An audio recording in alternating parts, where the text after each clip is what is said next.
گرامی، السلام علیکم ورحمۃ اللہ وبرکاتہ۔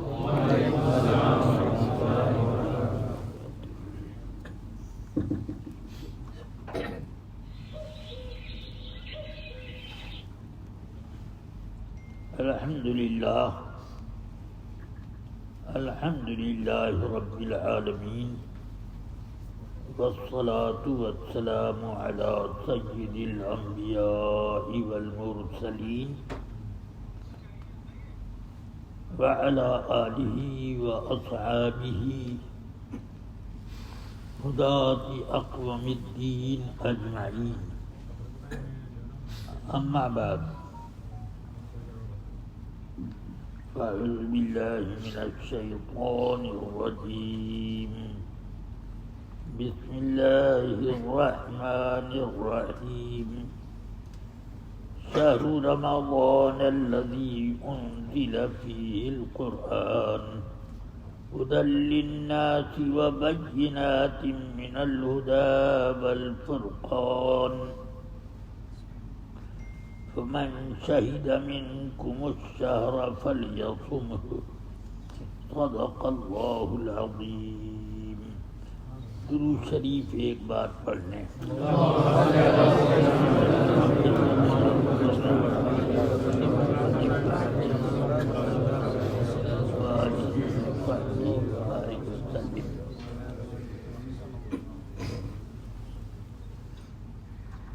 جو آیت کریمہ میں نے ابھی تلاوت کی، اس کا ترجمہ اور تشریح و توضیح اور تفسیر آپ بارہا سن چکے ہوں گے۔ میں بھی اس میں سے کچھ ایک آدھ بات منتخب کر کے عرض کر دوں گا۔ اللہ تبارک و تعالی نے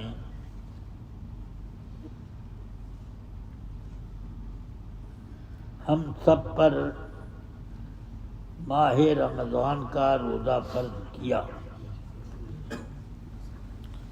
ابتداءً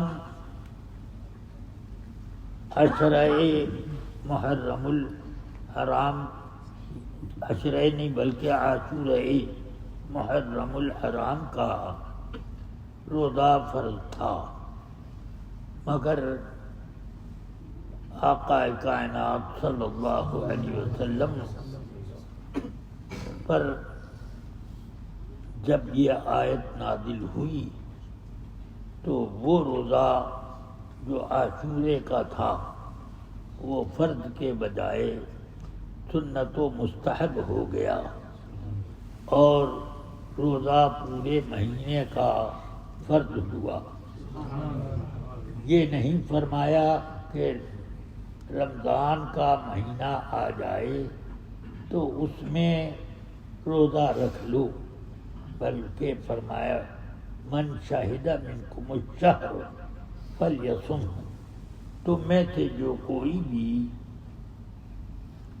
رمضان کو پا جائے تو پورے رمضان کا روزہ رکھے، فلیصم ہو، پورے مہینے کا روزہ رکھے۔ اس لیے یہ حکم دیا گیا کہ قرآن عظیم رحمتوں کا خزانہ ہے اور ہدایت کا سرچشمہ ہے، اسی لیے فرمایا کہ ہدی للناس وبینات من الہدی والفرقان،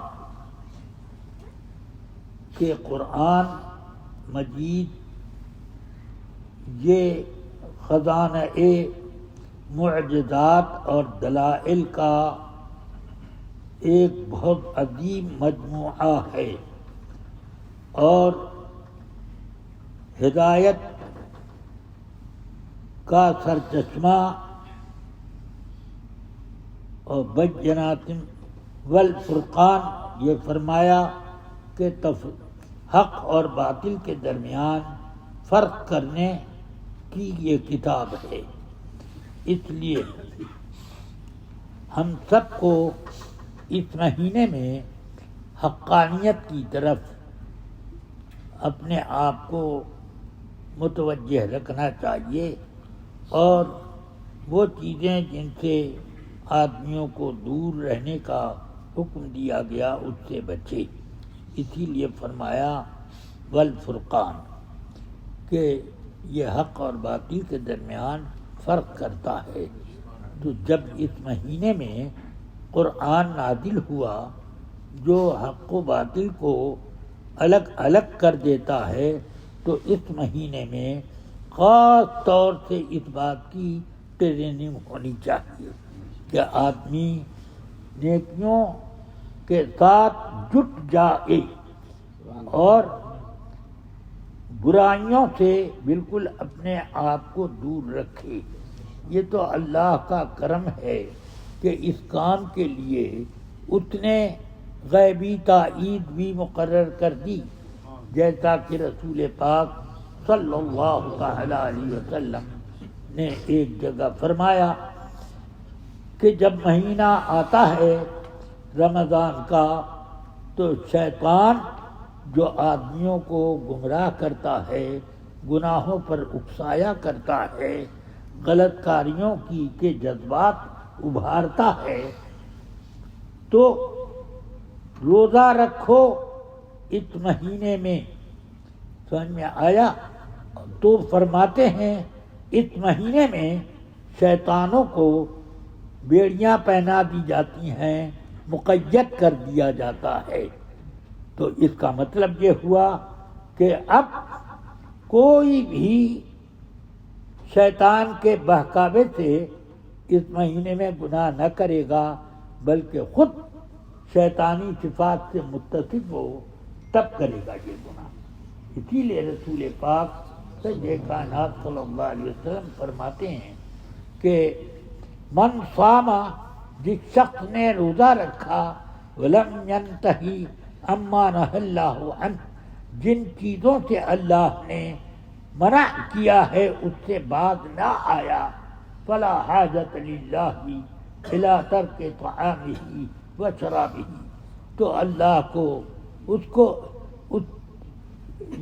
اس کے کھانا اور پینا چھوڑنے سے کی کوئی حاجت نہیں ہے۔ اللہ تو چاہتا ہے کہ بندوں کو نیکوکار بنائے، وہ اس کے لیے شیطانوں کو اس مہینے میں بیڑی پہنائی۔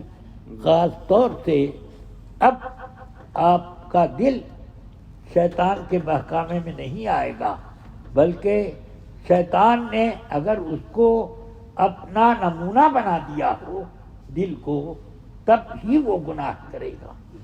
شیطان کو تو بیڑی پہنا دی گئی۔ اب اس مہینے میں اور بھی بہت ساری چیزیں ہیں، جیسے میرے آقا صلی اللہ علیہ وسلم نے فرمایا یزاد فیہ رزق المؤمن، اس مہینے میں مسلمانوں کی روزی بڑھا دی جاتی ہے۔ بہت سے لوگوں کو یہ بہانہ ہوتا ہے کہ ہمیں نیکیوں کا اس لیے موقع نہیں ملتا کہ ہم اپنی روزی کے کاموں کے لیے پریشان ہیں۔ سب سے پہلے آدمی کو اپنے پیٹ اور اپنی زندگی کے مسئلے کو طے کرنا پڑتا ہے۔ اس وجہ سے ہم لوگ نیکیاں بہت مختصر کر پاتے ہیں یا نہیں کر پاتے۔ کچھ لوگ یہ بہانہ ذکر کرتے ہیں، تو اللہ نے اس بہانے کا سد باب کر دیا کہ ہم تو اس مہینے میں خود ہی روزی بڑھا دیا کرتے ہیں۔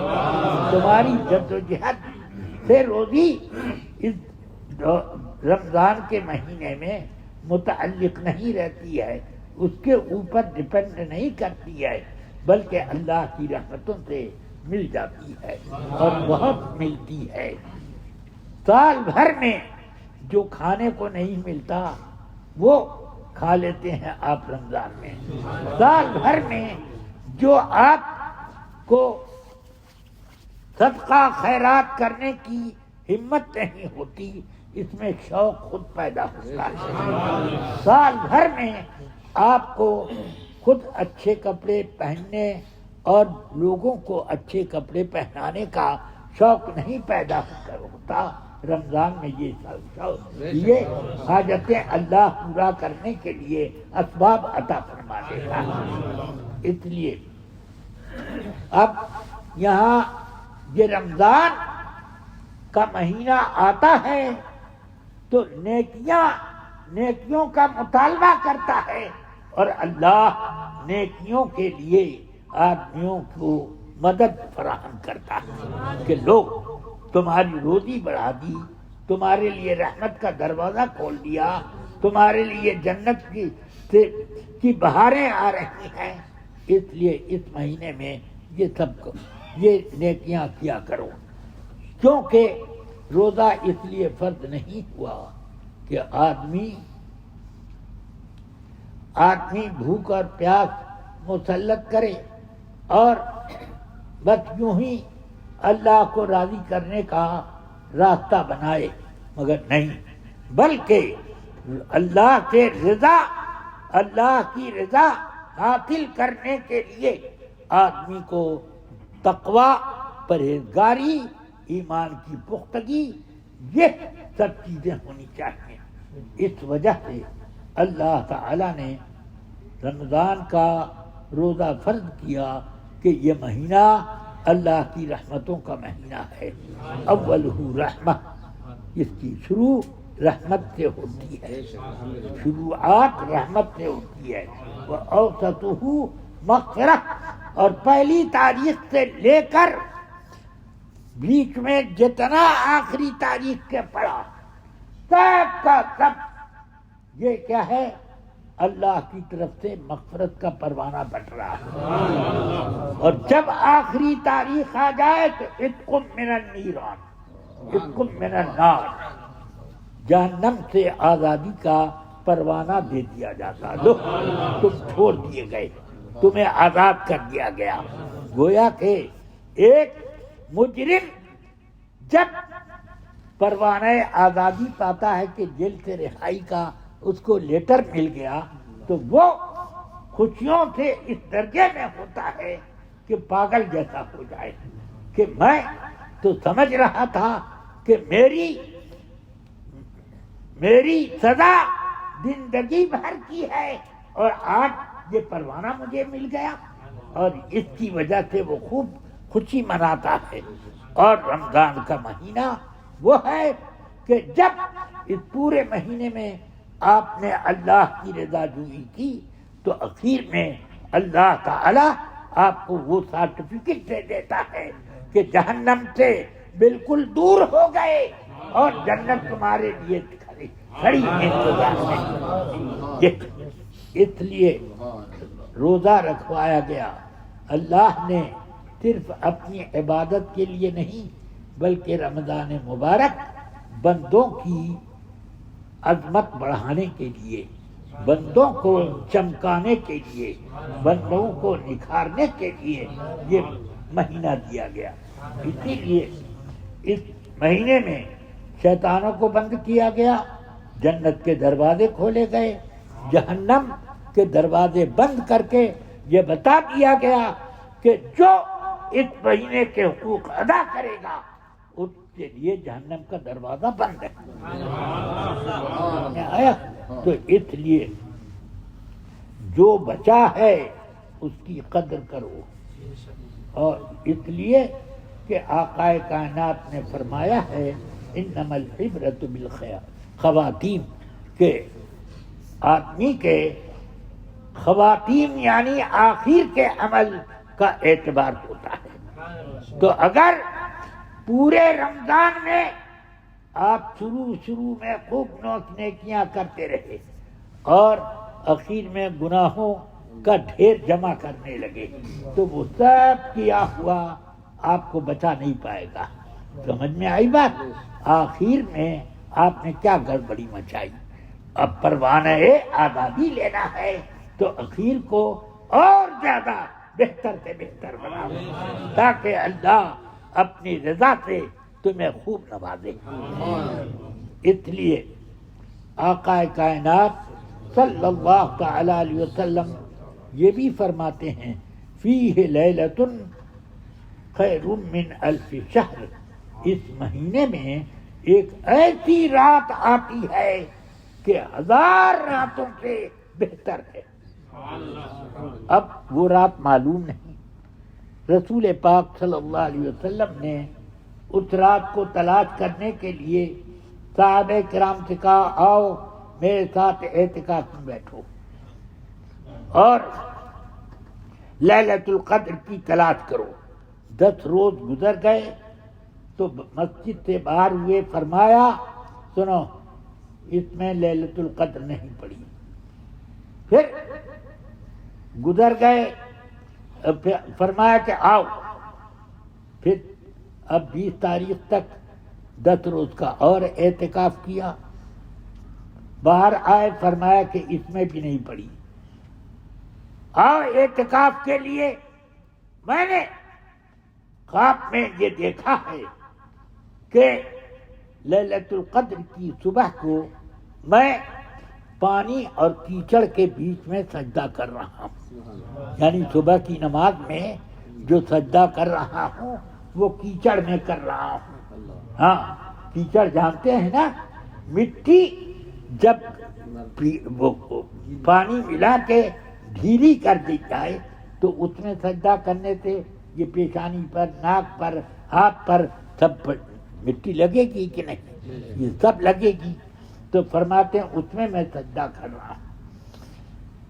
تو فرماتے ہیں ابو سعید خدری رضی اللہ تعالیٰ عنہ کہ اب سرکار نے اس شام سے سجدہ کیا.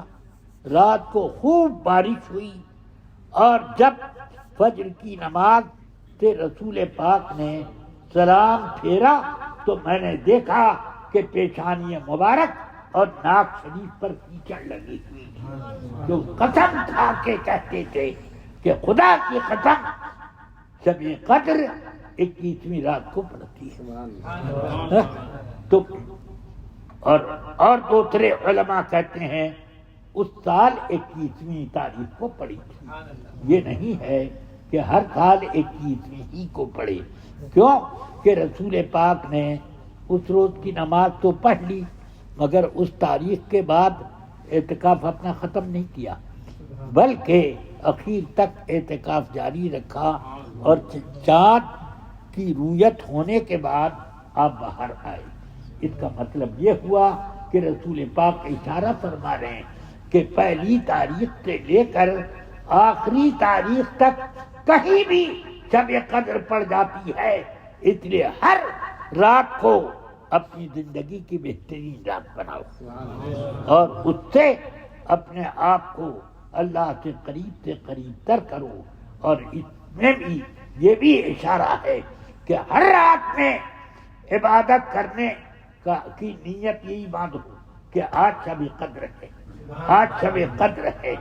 جب یہ کرو گے تو اس کا مطلب یہ ہوگا کہ اللہ تعالی فرماتا ہے, انا, رسول پاک نے فرمایا ہے کہ اللہ نے فرمایا انا عند ظن عبدی, بندہ میرے بارے میں جو گمان لے کر کام کرتا ہے میں بندے کا اس میں اسی کے قریب ہوں. مطلب کیا؟ گمان کر کے یہ آپ نے سجدہ کیا کہ یہ شب قدر ہے, آج کرو یہ عبادت. تو اللہ شب قدر نہ بھی ہو اس دن مگر ضرور اللہ شب قدر کا ثواب اس کو دے دے گا. سمجھ میں آیا کہ بندے نے یہی تو گمان کر کے عبادت کی ہے. تو اب جب یہ اللہ سے گمان اس نے جوڑ لیا ہے تو اس طرح پوری رمضان کی ہر رات اس طرح گزار دیا تو تم نے مہینے بھر میں ہر رات شب قدر پا لی. اور ہر رات 1000 مہینے کے برابر تمہیں فائدہ دیا.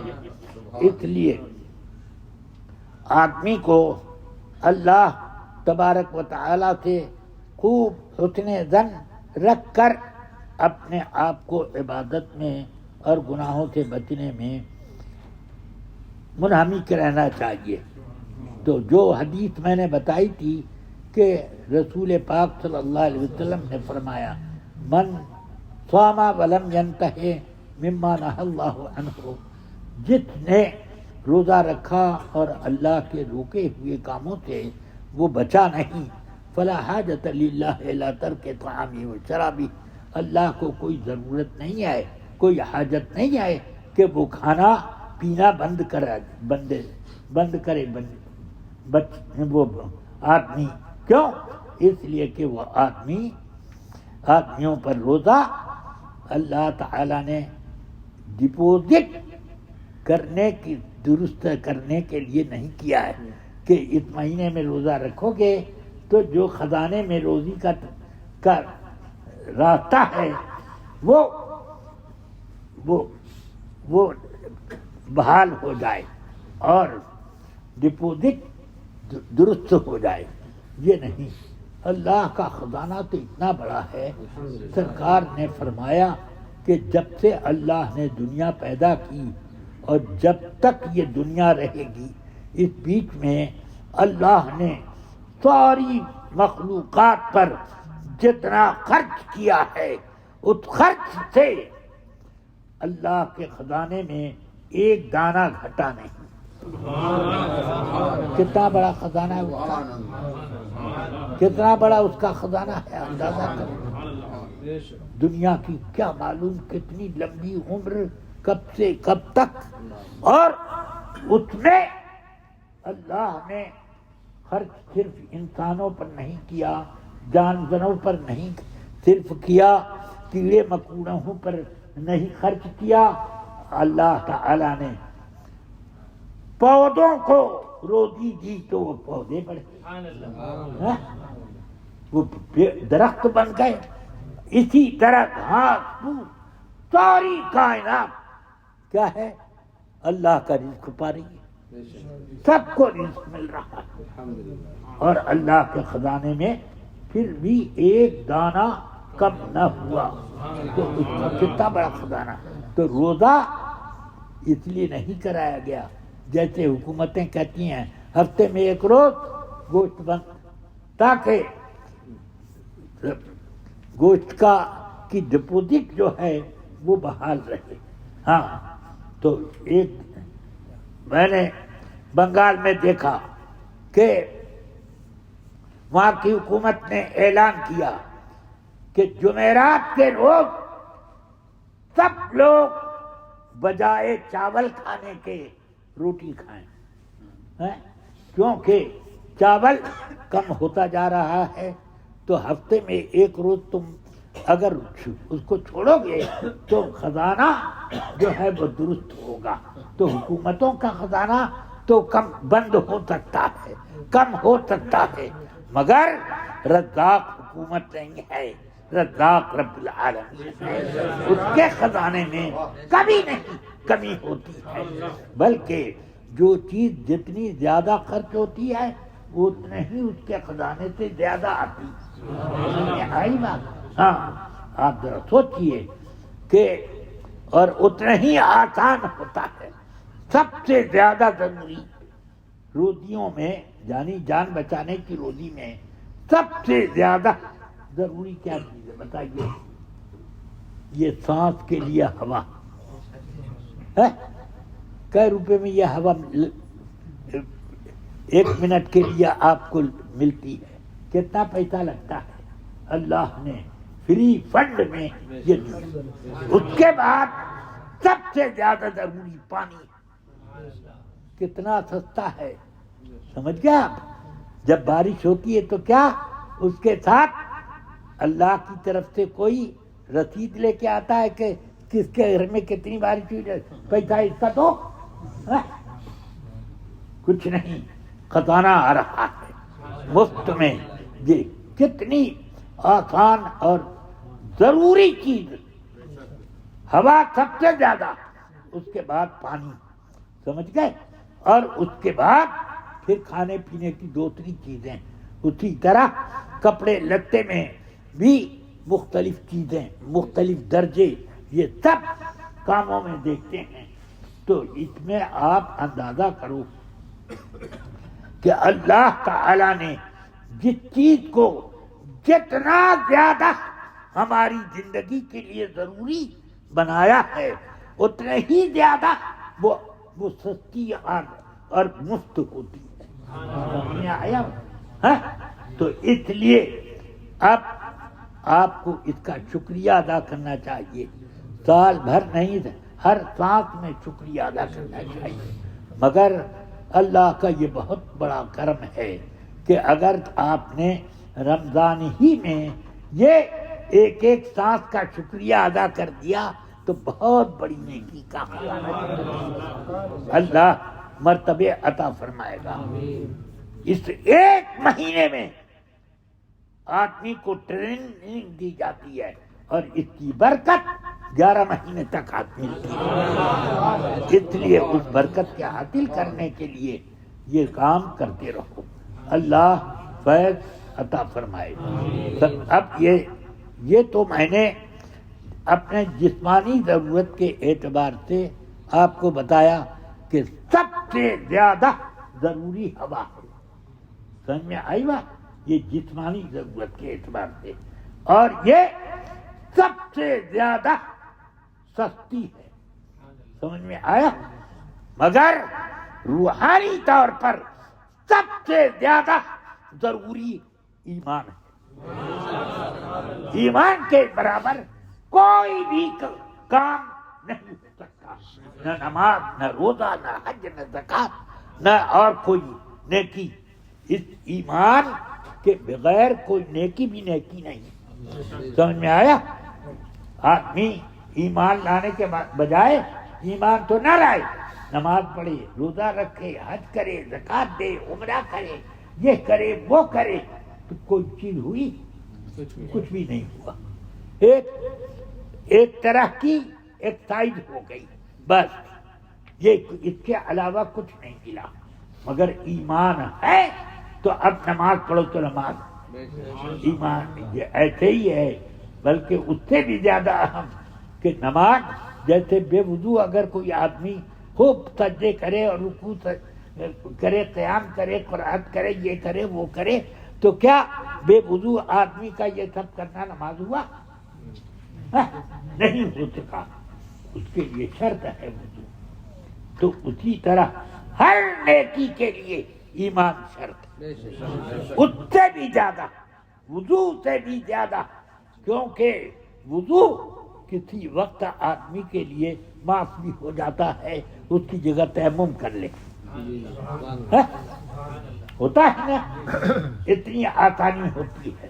اور نماز میں بھی آسانی دے دی جاتی ہے کہ آدمی کھڑا نہیں ہو سکتا تو بیٹھ کے پڑھ لے، کرسی پہ پڑھ لے. یہ اور آدمی سجدہ نہیں کر سکتا تو وہ اشارہ کر لے. سب یہ اس طریقے سے یہ ہے کہ نہیں آسانیاں؟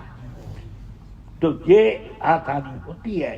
مگر آپ سوچئے کہ سب اللہ تعالی کی یہ حقوق ہماری روحانیت کو بڑھانے کے لیے، سمجھیں، اس روحانیت کی تقویت کے لیے. ان میں سب سے زیادہ بنیادی چیز ایمان ہے. سمجھ میں آیا؟ ایمان نہیں ہے تو کچھ بھی نہیں. ہاں، سب سے زیادہ ضروری وہ ہے. اس کے اوپر کون پیسہ لگتا ہے؟ ایمان لانے پر کتنا پیسہ لگتا ہے؟ کچھ بھی نہیں. نماز کے لیے تو پیسہ لگے گا. اگر تم ننگے پڑھو گے نہیں ہوگی، اگر بے وضو پڑھو گے تو نہیں ہوگی. پیسہ لگا پانی کا، سمجھ گئے؟ اور اس کے لیے کپڑے، یہ وہ، یہ سب کاموں میں کچھ خرچ لگتا ہے. مگر ایمان کے لیے کیا خرچہ؟ بولو کیا خرچہ ہے؟ سب سے زیادہ سستا، آسانی سے ملنے والا جو خزانوں کا خزانہ ہے وہ کیا ہے؟ ایمان. سمجھ گئے؟ تو اس کو مضبوطی سے سنبھال کے رکھو. اس سے جو آدمی ذرا بھی بچھڑا تو اس کے ساری نمازیں ختم، روزے ختم، اور اس کی جتنی نیکیاں ہیں وہ ختم. اللہ کے ہاں اس کی رضا کے جتنے کام تھے وہ ناراضگی میں بدل گئے. سمجھ گئے آپ؟ اس لیے غضب الہی سے بچنے کے لیے سب سے بنیادی ضرورت کیا ہے؟ ایمان کا تحفظ۔ ایمان صحیح رکھو، اور ایمان کو بہکانے کے لیے طرح طرح کے لوگ اور شیطان کے وسوسے سب من الذی یوسوس فی صدور الناس من الجنۃ والناس، انسانی شیطان اور جناتی شیطان، دونوں طرح کے شیطان آدمی کا ایمان بگاڑنے کے لیے ہر وقت ہر گھر میں پہنچتے، اپنا کام کرتے رہتے ہیں۔ آدمی کو احساس بھی نہیں ہوتا کہ شیطان میرے گھر میں آیا ہے اور مجھے بہکا رہا ہے، اور آدمی کا دماغ خراب ہو جاتا ہے، الٹ پھیر ہو جاتا ہے۔ یہ اور کتنے لوگ قرآن پڑھ کر کے لوگوں کو بہکاتے ہیں۔ اللہ نے پہلے ہی فرما دیا یضل بہ کثیرا ویہدی بہ کثیرا۔ قرآن وہ کتاب ہے کہ اللہ بہت سے لوگوں کو اس کتاب سے گمراہ کر دیتا ہے اور بہت سے لوگوں کو اس چیز سے ہدایت بھی عطا کرتا ہے۔ سمجھ گئے؟ یہ ایسے ہی ہے جیسے آدمی کے پاس پیسہ آئے تو وہ خیرات کرے اور اچھے کاموں میں خرچ کرے، اور پیسہ آئے جوا کھیلے، لوگوں پر ظلم کرے اور یہ کرے وہ کرے سب، تو اس طرح سے یہ پیسہ کیا ہے؟ یہ پیسہ اس کے لیے نعمت ہے۔ جس نے پیسے کو خدا کی راہ میں خرچ کیا اور جس نے گناہوں میں خرچ کیا تو وہ پیسہ اس کے لیے نعمت نہیں ہے بلکہ یمدہم فی طغیانہم یعمہون۔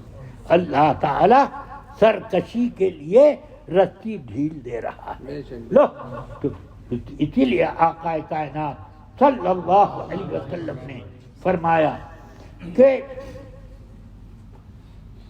ہمارے لیے آخرت میں ہے، یہ دنیا کے ساز و سامان ہمارے لیے۔ ہاں، ایک موقع پر حضرت سیدنا عمر فاروق رضی اللہ تعالی عنہ نے فرمایا، عرض کی یا رسول اللہ، اتنی یہ دنیا کے بادشاہوں کو دیکھتے ہیں آپ، کتنے ٹھاٹ باٹ سے، کتنے انتظام سے وہ لوگ رہتے ہیں، اور آپ ایک کھجور کی چھال کے تکیا کو سے ٹیک لگا کر بیٹھے ہوئے ہیں اور کچھ بھی گھر میں ساز و سامان نہیں ہے۔ تو اللہ کے محبوب ہیں، اس کے سب سے عظیم رسول ہیں، آپ ذرا اللہ سے عرض کر دیں تو مالا مال ہو جائے سب امت۔ تو فرمایا ٹیک لگا کے اس طرح بیٹھے تھے، سیدھے ہو گئے۔ فرمایا عمر سنو، یہ سب آسائش دنیا میں کافروں کے لیے ہے، ہمارے لیے ساری آسائشیں اللہ نے آخرت میں جمع کر دی۔ ایک بار ازواج مطہرات نے آپس میں میٹنگ کر کے یہ طے کیا کہ مدینے میں عورتوں کو جیسا کھانے پینے کا انتظام ہے ہم لوگوں کے لیے تو نہیں ہے، 2 مہینے ہو جاتے ہیں گھر میں چولہا نہیں جل پاتا، کھجور کھا کھا کر کے رہتے ہیں۔ ارے کھجور افطار میں بڑی اچھی لگتی ہے، مگر کھانے کے لیے صرف وہی دے دی جائے تو آدمی اوب جائے گا، ہاں اس کا پیٹ پھولنے لگے گا، پریشانیاں اس کے اوپر لاحق ہو جائیں گی۔ مگر فرماتی ام المؤمنین عائشہ لم یکن طعامنا یومئذ الا الاسودان، جن دنوں میں ہمارا ایک مہینے 2 مہینے چولہا نہیں جلتا تھا تو ہمارے کھانے کا سامان کیا ہوتا تھا؟ خوب دعوت چلتی تھی۔ سنو، فرماتی ہیں کہ ہم لوگوں کا کھانا اس زمانے میں صرف 2 کالی چیزیں تھیں، ایک پانی اور ایک کھجور، بس الا الاسودان الماء التمر والماء، کھجوریں اور پانی، اس کے علاوہ ہم لوگوں کو کچھ نہیں نصیب ہوتا تھا۔ 1 مہینے 2 مہینے تک کتنی مشقت تھی ان کے لیے، کپڑے پہننے کے لیے پیبند، جگہ جگہ کپڑے میں چٹی لگی ہوئی ہے، تو اور وہ چپی لگا لگا کے وہ پہنتی. تو تمام نے میٹنگ کی کہ رسول پاک سے عرض کی جائے کہ یا رسول اللہ ہم کو بھی مدینے کی عورتوں کی طرف ایسی نیتی ملی. تو رسول پاک صلی اللہ علیہ وسلم سے تمام ازواج مطہرات نے عرض کی کہ یا رسول اللہ آپ تو اللہ کے رسول ہیں، جو چاہیں اللہ وہ عطا فرما دیں. دیکھیں مدینے میں مسلمانوں کی عورتوں کو ایسے لباس ملتے ہیں، کھانے کا ایسے انتظام ہے، اور ہم لوگوں کے ہاں یہ حال ہے، کیسے کپڑے کیسے. تو اس لیے آپ ہمارے لیے وہ انتظام کر دیں جو اور عورتوں کو مدینے میں ملتا ہے. تو سرکار کا چہرہ پاک سرخ ہو گیا. فرمایا تم لوگ دنیا کے چکر میں پڑ گئی، سن لو اب میں 1 مہینے تک، خدا کی قسم 1 مہینے تک تم لوگوں سے ملوں گا نہیں. بالا خانے پر چلے گئے اور 29 دن کے بعد اترے، اور سب سے پہلے حضرت عائشہ کے پاس پہنچے. حضرت عائشہ عرض کرتی ہیں یا رسول اللہ آپ نے تو قسم کھائی تھی 1 مہینے تک میں نہیں اتروں گا، ابھی تو یہ 29 روز ہوئے. فرمایا ان ھذا الشہر 29، یہ مہینہ 29 دن کا ہے، اس لیے میں 29 دن پر پورے ہونے پر آ گیا. تو سنو عائشہ، تم لوگوں کے بارے میں اللہ تعالی نے ایک آیت اتاری ہے سورہ احزاب سے، سورہ احزاب کی میں وہ ہے، تو سن لو اور جواب میں جلدی مت کرنا، مشورہ کر لینا حضرت ابو بکر سے اور اپنی ماں، اپنے باپ ابو بکر سے اور اپنی ماں ام رومان سے. وہ جو کہیں وہی کرنا، جلدی سے جواب مت دینا. تو رسول پاک نے آیت پڑھ دی کہ اے نبی کی بیویوں، اگر تم دنیا کی آسائشیں اور اس کی زینت چاہتی ہو تو آؤ، میں تمہیں سب سے مالا مال کر کے الگ اپنے چھوڑ دیتا ہوں، آزاد کرتا ہوں. اور اگر تم آخرت اور اللہ رسول کو چاہتی ہو تو اللہ نے تمہارے لیے زبردست انتظام کر رکھا ہے. سمجھ میں آئی بات؟ یہ آیت اللہ کے رسول نے پڑھ دی. فرمایا تھا پہلے ہی کہ وہ آیت سناؤں گا، جواب جلدی سے مت دینا. ابو بکر یعنی اپنے باپ سے، اپنی ماں سے مشورہ کر لینا. جیسے ہی آیت پڑھ کے فارغ ہوئے تو عرض کرتی ہیں یا رسول اللہ افی اللہ والرسول والدار الآخرہ استشیر ابویہ واللہ انی اخترت اللہ ورسولہ. اے اللہ کے پیارے رسول، کیا میں اللہ اور رسول اور آخرت کے بارے میں اپنے ماں باپ سے مشورہ کرنے جاؤں؟ خدا کی قسم میں نے اللہ رسول کو اختیار کیا، دنیا کو ٹھوکر ماری. لیا یہ ایمان ہے. سرکار کا چہرہ اس وقت ایسا مسرت کا بالکل گہوارہ معلوم ہو رہا تھا کہ پوچھنا نہیں ہے. تو حضرت عائشہ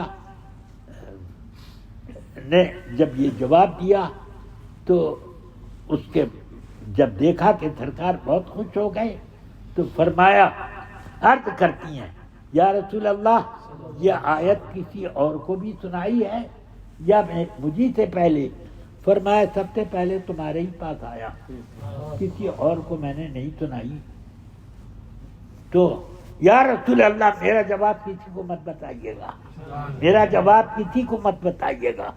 تو رسول پاک ارشاد فرماتے ہیں سن لو میں اللہ کی رحمت ہوں، لوگوں کے لیے تنگی اور زحمت بن کے نہیں آیا۔ اس لیے اب ام المومنین ام سلمہ کے پاس گئے، فرماتے ہیں ایک آیت تم لوگوں کے بارے میں اتری ہے، اس کو سن لو، جواب دینے میں جلدی مت کرنا، پہلے یہ سن لینا کہ عائشہ نے کیا جواب دیا۔ سبحان اللہ۔ اسی طرح حضرت زینب، حضرت ماریہ، یہ وہ جتنے بھی ہیں سب کے پاس آیت سناتے اور کہتے عائشہ نے یہ جواب دیا، یہ عائشہ، سب نے وہی جواب آقا کائنات کو نظر کیا۔ تو اس سے یہ سمجھ میں آتا ہے کہ دنیا یہ نہ صحابہ نے پسند کی اور نہ صحابیات نے اور نہ رسول پاک نے، یہ دنیا تو ایک امتحان گاہ ہے، یہ دنیا کھیتی کی جگہ ہے، اس لیے کھیتی کے لیے آدمی کو بڑی محنت، خون پسینہ کی قربانی دینی پڑتی ہے، اس لیے وہ کرنا ہوگا، اور اس کے بعد فصل کٹنے کے لیے تمہیں فصل کاٹنی نہیں پڑے گی، فصل کاٹ کاٹ کے دیتے جائے گا رب العالمین، تم کو سب ملتا جائے گا۔ اس لیے اسی پر اللہ تعالی ہم کو قائم فرما دے اور ہمارے ایمان میں پختگی، اعمال میں صلاحیتیں، اور اس میں اللہ کی رضا شامل فرما دے، اور ہم سب کو صحت ایمان کے ساتھ اس دنیا سے اٹھائے۔ صلی اللہ تعالی علی خیر خلقہ۔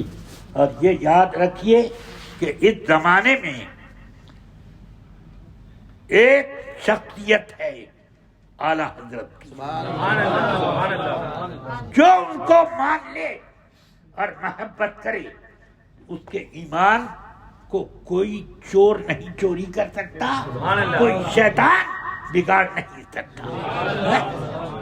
اور حد تو یہ ہے کہ اگر اپنے گھر کے دروازے پر اعلی حضرت کا نام لکھ دو تو کوئی وہاں بھی نہیں آئے گا، کوئی انسانی شیطان نہیں آئے گا، تو اسی سے سمجھ لو کہ کوئی جناتی شیطان بھی نہیں گھسے گا۔